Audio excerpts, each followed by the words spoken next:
Yo soy Joaquín Rey y esto es Perú 21 Televisión. Sea que las elecciones van a ser en 2020 o en 2021, una de las personalidades que podría tener un rol protagónico en este proceso es Julio Guzmán y el Partido Morado. Y el señor Guzmán ha tenido la gentileza de concedernos unos minutos para hablar sobre su potencial candidatura y sobre el futuro del Perú. Señor Guzmán, muchas gracias por estar con nosotros. Encantado, Joaquín. Gracias por invitarme a su programa. A usted las gracias. Casi todos los últimos gobernantes del Perú están o detenidos o enfrentando a la justicia. Hay una crisis de confianza tremenda en los políticos. ¿Por qué debemos creer que con usted sería distinto? Bueno, en primer lugar, porque estamos haciendo una política diferente. Somos un partido limpio, no estamos involucrados en la corrupción, pero también la forma de hacer política. Nosotros no cobramos plata absolutamente a nadie para que sea autoridad ni para que sea candidato al Congreso. Nuestro partido forma a su gente, los capacita. Nuestro partido tiene una mirada de futuro. Nuestro partido tiene una presencia territorial en casi el 80% del territorio nacional. Hacer política diferente es acerca de las actitudes y los comportamientos. Y por eso nosotros nos diferenciamos. Nosotros nos financiamos a través de nuestros voluntarios. El partido es un partido de voluntarios y nos financiamos de forma descentralizada. Cada distrito, cada provincia en el país tienen sus indicadores y sus objetivos y ellos ven cómo lo resuelven.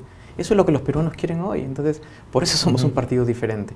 Ahora, los peruanos tienen razón en desconfiar, porque han pasado tantas cosas y los políticos han perdido tanto prestigio, y es ahora nuestro deber de construir nuevamente esa confianza. Y uno construye confianza no en un día, sino en un proceso, en una narrativa, cuando uno es consistente con las cosas que hace. Y el Partido Morado lo ha sido, defendiendo la democracia, defendiendo la educación, defendiendo a los jóvenes y a los niños en el Perú. Entonces, por eso creemos que si nosotros seguimos trabajando, porque la política es acerca de hacer gestión y trabajar y de viajar y de formar gente, si seguimos así, yo estoy convencido que cada vez más peruanos van a confiar en nosotros. Habla usted del Partido Morado como un esfuerzo colectivo, pero si uno ve las encuestas, a usted lo ponen bastante arriba y sin embargo cuando preguntan por el partido aparece mucho más abajo. La gente percibe que el suyo es un proyecto muy personalista y hemos visto que en ocasiones anteriores los proyectos personales han acabado mal. ¿Por qué creer que esto es un esfuerzo más bien colectivo si no vemos otros rostros tan visibles del Partido Morado? En primer lugar, es natural que las personas siempre asocien a una persona en términos de la campaña electoral. Eso es normal, no solo en el Perú, sino en todo el mundo. Lo que uno debería hacer ya dentro de un partido es exactamente lo que usted dice, es construir una institución. Porque ¿qué es el progreso? El progreso es acerca de planificar un bienestar en el futuro, pero ponerse de acuerdo en ciertas cosas con los actores políticos. Y eso requiere instituciones, requiere que la gente se organice. Y la organización política es el partido político.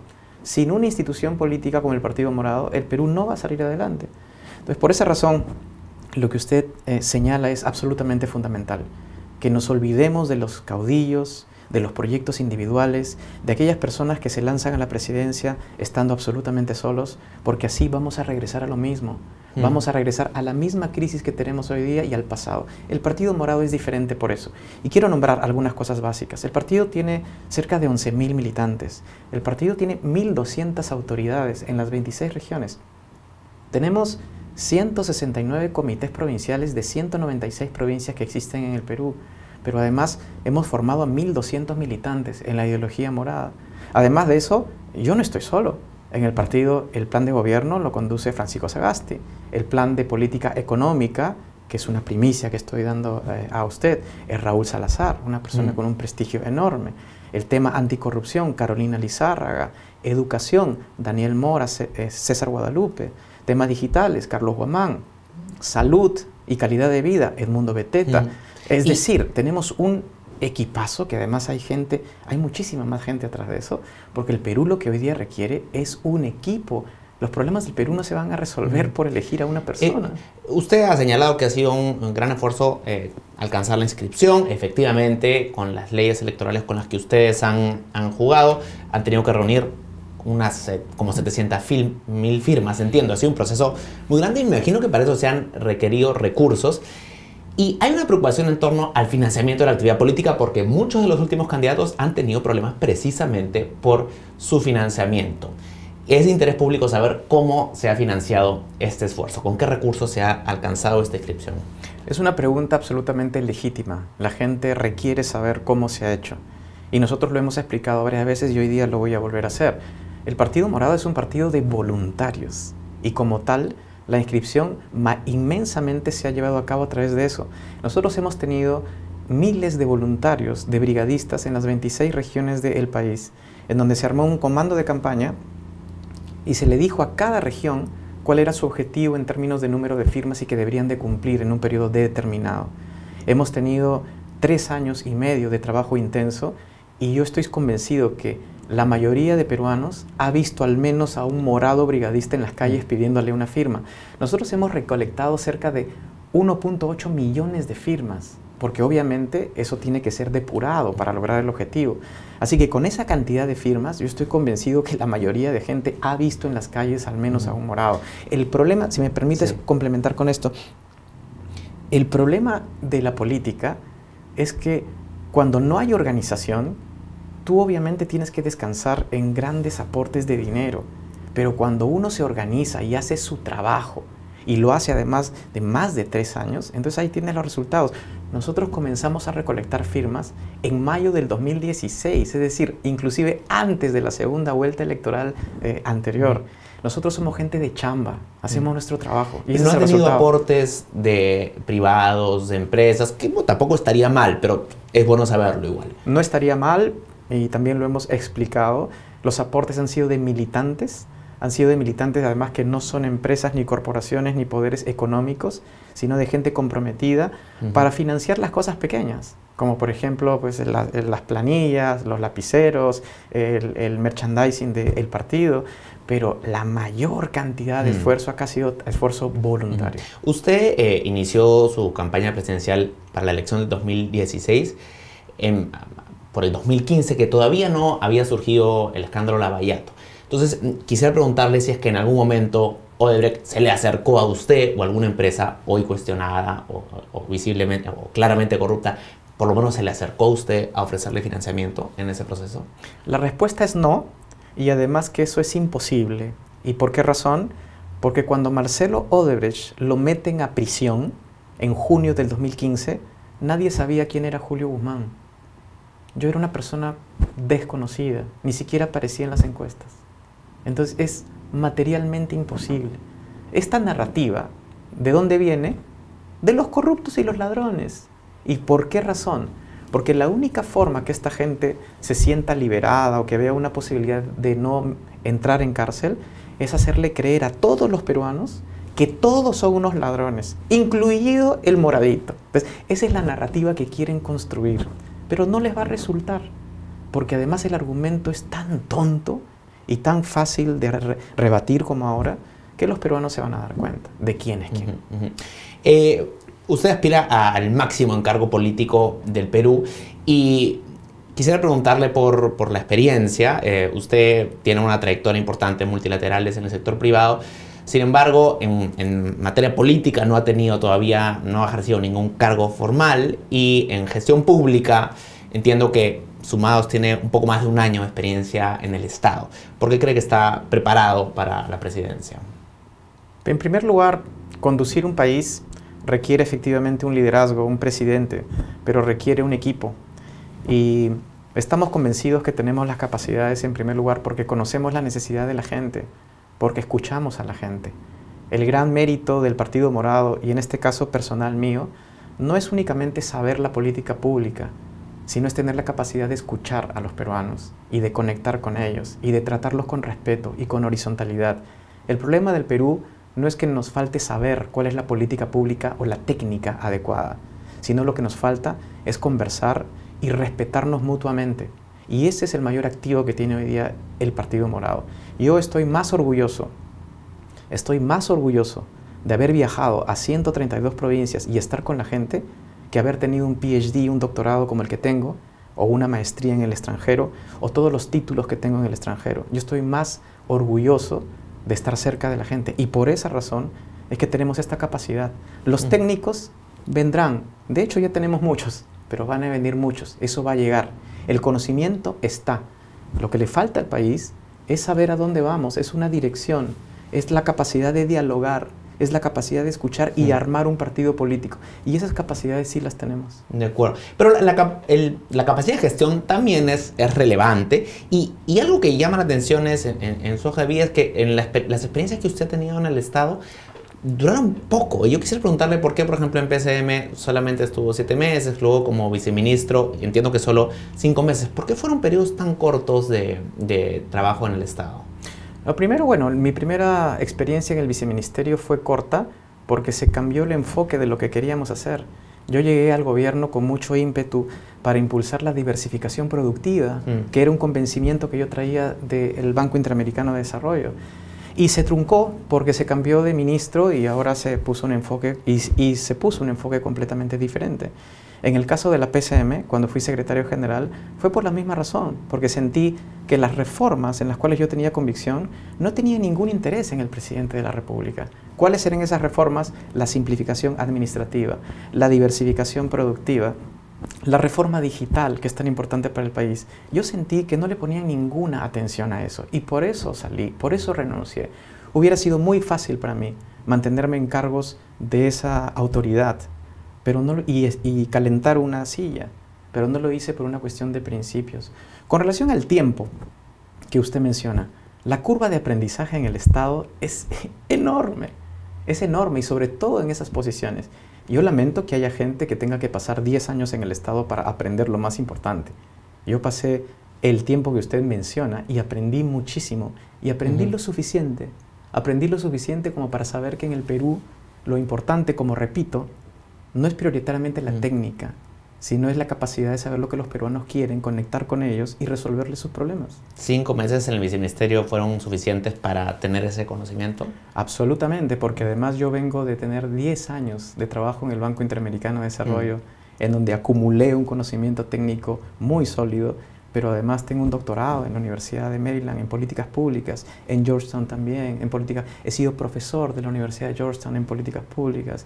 Eso me daba un bagaje muy importante. Además, debo decir que he asesorado a varios países estando en el BID. Entonces, esa continuidad hizo que la experiencia en el gobierno lo que hiciera más bien era capitalizar todo eso. Y por esa razón, el día de hoy me siento con toda la seguridad y la tranquilidad de saber lo que el Perú necesita. Le han preguntado antes sobre su posición política, si es de izquierda o derecha, y usted suele decir que es de centro republicano, lo cual está muy bien, pero para algunas personas resulta un poco abstracta esa definición. Entonces yo quisiera preguntarle sobre algunos puntos específicos para conocer su opinión y si pudiera responderme brevemente. Por ejemplo, la estabilidad laboral casi absoluta que hay para los empleados formales. ¿Usted la revisaría, flexibilizaría la legislación laboral, la mantendría? La reforma laboral es un tema que hay que discutir y ahí hay una gran diferencia en el Partido Morado. Nosotros sí reconocemos que hay algo que hacer y eso ya es un buen punto de partida porque muchos políticos ni siquiera quieren tocar el tema y nosotros sí lo vamos a tocar. ¿Y cómo lo tocarían? Vamos a discutirlo. Nosotros hoy día tenemos un grupo de técnicos que ya están trabajando en el tema. Lo único que sabemos, o mejor dicho que tenemos certeza, es que cualquier solución que se le dé a la reforma, que hay que darla, tiene que ser una solución en donde todos los actores intervengan, en donde todos tengan voz. No solo los trabajadores, sino también los empresarios. Todos encontrar una salida, pero que hay que abordarla, hay que abordarla. Pero ¿cuál sería su visión? Porque sí es interesante saber la visión. ¿Cree usted que un mercado más flexible sería mejor o que habría que mantener la rigidez actualmente? Con lo que sabemos, antes de debatirlo dentro del partido, ¿pero qué cree usted? Muy bien. De que se requiere mayor flexibilidad, por supuesto, y es lo que funciona en todo el mundo. Y eso no es sentirse de izquierda ni de derecha, eso es simplemente ver qué es lo que funciona, y lo que funciona en países en desarrollo y los países desarrollados, que tienen distintos enfoques. Efectivamente, cuando el trabajador tiene más opciones y cuando el empresario a su vez tiene más opciones de contratación, ¿qué ocurre? Hay más empleo. ¿Y quiénes se benefician? Ambos, los trabajadores y los empresarios. Eso no es tener ideología, eso significa tener sentido común. Y el centro republicano lo que tiene es sentido común. Y lo mismo en los temas de minería y lo mismo en los temas de intervención del Estado. Quiero preguntarle por otro tema. ¿Estaría usted a favor de crear más impuestos, es decir, crear una mayor recaudación con mayores tasas impositivas y tener un Estado más grande, o apostaría más bien por reducir tasas? Son dos cosas diferentes. Lo que el partido va a hacer es elevar la recaudación tributaria de todas maneras. El día de hoy no llegamos al 15% de la recaudación en términos del PBI, y un país como el nuestro no tiene viabilidad si tiene una recaudación tan baja. Un país como el Perú debería de estar cerca del 24% de recaudación tributaria para financiar los servicios básicos que toda la gente necesita. Pero la forma de aumentar esa recaudación tributaria no necesariamente viene por crear nuevos impuestos o elevar los que existen. Hay otras formas. Por ejemplo, una es eliminar las exoneraciones que existen. Hoy día el sistema tributario es como el queso, ¿no? Que tiene un montón de huecos y donde es absolutamente disfuncional lo que el país necesita. Necesitamos revisar todo el sistema tributario y partir, por ejemplo, con las exoneraciones. Pero sí, definitivamente necesitamos elevar la recaudación. ¿El matrimonio igualitario estaría a favor de una legislación de este tipo? Me refiero a matrimonio entre personas del mismo sexo. El partido está a favor del matrimonio igualitario como partido republicano, y cree que en su momento lo que debería hacerse es tener una discusión nacional en donde se escuchen a todos, porque el partido puede tener una posición progresista sobre ciertos temas, la puede tener, pero lo que el Partido Morado no es que no es intolerante a las posiciones de los demás. Los grupos conservadores también tienen que ser escuchados. Y esa es la diferencia entre muchos extremos de izquierda y de derecha, que se creen con la verdad absoluta y creen que los que no piensan como ellos son unos ignorantes. El Partido Morado no es así.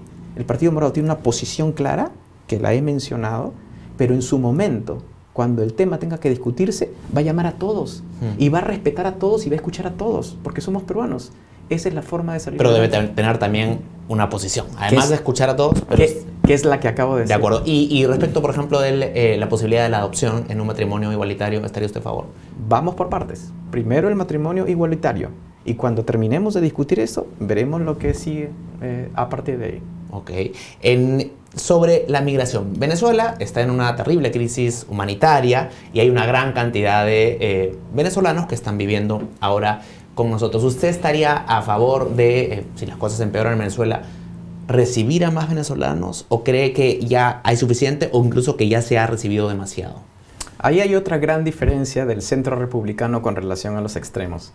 El Partido Morado reconoce la angustia que está causando en muchos peruanos la migración venezolana. El no admitir, el no reconocer que muchos peruanos están sufriendo por mayor competencia, sobre todo en el sector informal, en donde todos los días llevan a su casa menos plata de lo que solían llevar, esa falta de reconocimiento es un problema y es una falta de respeto a los peruanos. El Partido Morado sí reconoce que la migración venezolana está afectando a muchísimos peruanos, pero al mismo tiempo el Partido Morado cree que la violencia, el llamado a la xenofobia, ¿no?, los actos de insultos y ofensas no van a solucionar el problema. Además, porque los venezolanos no están viniendo al Perú porque les da la gana, sino están viniendo porque están pasando una crisis humanitaria y el colapso de la civilización en Venezuela. El Partido Morado propone algo sensato, y eso sensato significan varias cosas. Primero, poner orden a la migración. El Perú no tiene una política pública para enfrentar la migración venezolana. No la ha tenido y no la tiene el día de hoy. Ese orden significa cuáles son los criterios para nosotros admitir a los venezolanos. ¿Dónde los vamos a poder dirigir de acuerdo a las necesidades? Porque la gran mayoría son profesionales. Pero además otro punto, que es el siguiente. El presidente del Perú debería de convocar a los presidentes de los países vecinos y juntos abordar el tema. Todos los presidentes de Ecuador, Colombia, Chile, Bolivia, Argentina, deberían de juntarse y decir: señores, la migración venezolana ya se ha convertido en un fenómeno continental, lo cual no requiere una solución nacional, sino una solución regional. Pongámonos de acuerdo y definamos esos criterios. Eso no se está haciendo. Pero la pregunta puntual dice es que usted cree que deberíamos recibir más o ya no. ¿Qué respondería? En primer lugar, eso está sujeto a esos acuerdos y a esas gestiones. No me podría pronunciar sobre algo así si es que no he hecho lo que se debería haber hecho. A veces, cuando el problema ya está delante de nosotros porque hemos actuado de una forma improvisada y sin ninguna planificación, entonces ahí es cuando las papas queman. Pero deberíamos de tener una política preventiva, poner orden, por ejemplo, y crear fuentes de trabajo. Yo le pregunto a usted, ¿usted cree que el tema de los venezolanos sería tan importante si el gobierno no hubiera ejecutado todas las obras públicas que debió haber ejecutado, si la reconstrucción del norte no hubiera ido bien, si la economía hubiera estado yendo mejor, el tema de los venezolanos no estaría tanto en la boca de la gente. Entonces también hay que ver ese lado, cuál es la responsabilidad del Estado y la incapacidad del gobierno en gestionar lo que debe de gestionar. Durante los últimos meses hay una percepción de que usted no ha estado tan presente en la discusión pública, a excepción de en algunos momentos donde ha habido un claro apoyo a una medida, por ejemplo la primera cuestión de confianza y ahora el adelanto de elecciones. ¿No podría percibirse como algo un poco oportunista de sumarse a una postura que ya tiene mucho apoyo popular? Usted lo ha dicho. El Partido Morado se ha pronunciado solo en los temas más importantes y eso es algo que el Partido Morado tiene. Nosotros nos pronunciamos solo en los temas importantes. Yo no salgo a hablar de todo y de nada. A mí es una falta de respeto para mí mismo estar hablando de, en ir a los espacios comunes. Si vengo a una entrevista es para contarte todo lo que hemos avanzado, todo lo que hemos hecho y cuál es lo que el país debería de hacer. Y en esos momentos ahí hemos estado. Con relación a lo del oportunismo, mi respuesta es muy sencilla. Oportunismo es sentarse en tu sofá, comer canchita y ver todo lo que está pasando y simplemente esperar. Porque nosotros ya tenemos inscripción, ya tenemos organización, plan de gobierno está ya bastante avanzado. Entonces, oportunismo hubiera sido eso. Sin embargo, yo estoy saliendo a los medios. El partido, en las últimas 2 marchas, ha tenido la participación más extensa y más potente. Y eso lo hemos hecho porque pensamos que hay que pronunciarse. En este momento estamos viviendo un momento histórico en el Perú. Es un momento de transición política muy similar a la de la caída de la dictadura en los 90. Y hay una gran irresponsabilidad y falta de conciencia de los políticos que estamos pasando por esa transición. Yo le pregunto, ¿cuál es la diferencia entre Chávarri y Blancanélida Colán? ¿Cuál es la diferencia entre los congresistas que tienen codinome, o que pronto se va a resolver, y los que han protegido criminales y delincuentes, con los congresistas de fines de los 90? ¿Cuál es la diferencia? Lo mismo está en juego. La democracia está en juego. La lucha contra la corrupción está en juego. La economía está en juego. Este Congreso está yendo en contra de las inversiones, está yendo en contra de la iniciativa privada, está yendo en contra de la educación, tratándose de tirar a la SUNEDU, está yendo en contra de la salud. Es decir, la transición que estamos pasando hoy día es la misma de finales de los 90. Así de importante es lo que estamos experimentando y ellos no son conscientes de eso. Y por eso el Perú no los quiere. La nueva fase es para la renovación política de hacer cosas diferentes. Está claro que usted considera que para el país es bueno para el adelanto de elecciones. Y quisiera preguntarle si para el Partido Morado es bueno el adelanto de elecciones. En primer lugar, el adelanto de elecciones no es lo ideal. Lo ideal hubiera sido tener un gobierno sólido, un ejecutivo fuerte, un Congreso que apoye y llegar hasta el 2021. Eso hubiera sido lo ideal. La pregunta es otra. La pregunta es, ante estas crisis, ¿qué opciones tenemos a la mano? Y en ese escenario, el adelanto de elecciones se convierte en el escenario, digamos, el mejor que tenemos a la mano, pero no necesariamente el que nosotros quisiéramos, pero es el que tenemos a la mano. Porque si nosotros esperamos hasta el 2021, vamos a extender la agonía. Yo converso con inversionistas nacionales de todo tamaño y también inversionistas extranjeros para preguntarle qué piensan sobre esto. Todos me dicen de que lo mejor sería acabar con la incertidumbre. El inversionista no quiere necesariamente que le cuentes buenas noticias o malas, sino que quiere saber qué es lo que va a pasar. Y el 2020 nos asegura acabar con la agonía. El Partido Morado apoya la iniciativa del presidente, no porque favorece al Partido Morado, sino porque favorece al Perú. Si tú hablas con la gente en la calle, te dice lo mismo. Si hablas con la gente que tiene que tomar decisiones para sus familias y sus inversiones, te van a decir lo mismo. Entonces, esto no es acerca del Partido Morado, es acerca del país. Viendo el gobierno del presidente Vizcarra, desde su punto de vista, ¿qué es lo mejor que ha hecho el presidente Vizcarra y qué es aquello en lo que usted cree que ha estado jalado, digamos? Comenzando por lo mejor, creo que el impulso inicial que le dio a la lucha contra la corrupción ha sido muy importante. Creo que ese apoyo ha sido decisivo en que el equipo especial Lava Jato pueda continuar su trabajo y que el día de hoy los peruanos sepamos al menos buena parte de los que han estado involucrados. Creo que los espacios de mejora que tiene el presidente y que ha tenido permanentemente es la capacidad de gestión. Es un ejecutivo que no tiene en este momento las capacidades para gestionar los principales problemas del Perú.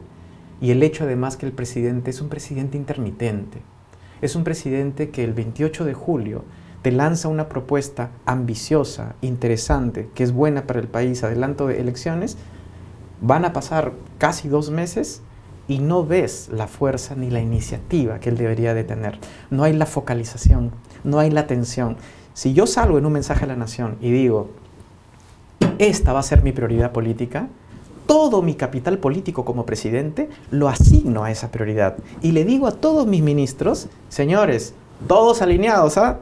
Por acá, yo mismo soy el que está diciendo cuál es la dirección. Todos alineados. Y todo lo que ustedes digan y hagan tiene que ir a la prioridad que he dicho que es adelanto de elecciones. No estamos viendo eso. Los ministros se están ganando problemas y están creando fricciones en otros espacios que están socavando la iniciativa de adelanto del presidente. El presidente no aparece, no da mensajes a la nación. La gente no entiende quién está gobernando y no sabe realmente si esta es una prioridad o no del presidente. Entonces su intermitencia, esa falta de consistencia en decir y hacer de cuál es su prioridad, es lo que yo diría que es uno de los puntos más flacos que ha tenido el presidente. Finalmente, usted ha hablado ya de sus preparaciones y sus virtudes como un líder político, pero quisiera preguntarle por cuál es su punto débil. ¿Dónde cree usted que tiene muchas oportunidades de mejora o que falla un poco? En primer lugar, yo no he hablado de mis méritos como persona. No me gusta hablar de mis méritos como persona. Bueno, pero ha dicho que tiene un doctorado, que tiene experiencia internacional, que es cierto. Lo he mencionado justamente porque hizo una pregunta acerca de mi experiencia en términos de gestión pública. Entonces tuve que complementar esa información si en el caso alguna persona no lo supiera. A mí me gusta hablar de los méritos del partido, porque en el Perú se ha edificado demasiado la figura del individuo y del individualismo, lo cual no está mal, pero no es suficiente. En el Perú tenemos que hacer el esfuerzo por entender todos que el esfuerzo colectivo es lo que nos va a salir adelante y construir instituciones y trabajar juntos. Entonces, por eso a mí no me gusta hablar de mis méritos, me gusta hablar de los méritos de nuestro partido, del Partido Morado. ¿Qué espacios de mejora tiene el partido? Varios. Voy a comenzar por uno. El partido es un partido nuevo, tiene gente joven, que tiene mucha pasión, muchas emociones, que está aprendiendo en política, pero obviamente van a tener que pasar algunos años en donde nosotros podamos tener esa capacidad para formar todos esos cuadros para poder gobernar en el país durante décadas, porque esto es un proceso en el cual el Partido Morado ha venido a quedarse por un tiempo largo. Entonces necesitamos que nuestra gente siga formándose. Otro espacio de mejora, estamos impulsando mucho la participación de las mujeres. Hemos creado un programa que se llama ProMujer para atraer mujeres y capacitarlas para que tomen decisiones en el partido. Necesitamos ponerle más esfuerzo a eso. Necesitamos que las mujeres se involucren más en el partido. ¿Qué otra cosa necesitamos? Que nuestra ideología siga institucionalizándose. Hemos tenido un éxito en conformar nuestra ideología republicana, en tener discusiones sobre eso, pero va a tomar un tiempo a que todos esos mensajes lleguen a todos los distritos, porque es un proceso. No es que un partido se construye en un día o en una semana, sino toma muchos años y para eso hay que ser persistente. Celebro que usted celebre los méritos de la institución que usted dirige, pero también el liderazgo personal es importante. Entonces quisiera insistir en usted mismo. ¿Dónde cree usted que podría mejorar? Varias cosas. Yo diría la paciencia. Soy una persona muy persistente. He trabajado toda mi vida desde los 15 años. El único periodo en mi vida que dejé de trabajar fue en la campaña electoral del 16. Pero después toda mi vida he trabajado y el día de hoy hago muchas cosas para poder conseguir lo que necesita mi familia. Pero la paciencia, eso de ser persistente, de nunca rendirse, de siempre mirar sus objetivos y focalizarte, a veces te hace un poquito impaciente. Y la paciencia es muy importante para poder seguir adelante. Eso me parece que es un elemento importante. Señor Guzmán, le agradezco mucho por esta entrevista. Muchísimas gracias. Muchas gracias. Julio Guzmán, líder del Partido Morado en Perú 21 Televisión. Sigan atentos a nuestra programación. Con permiso.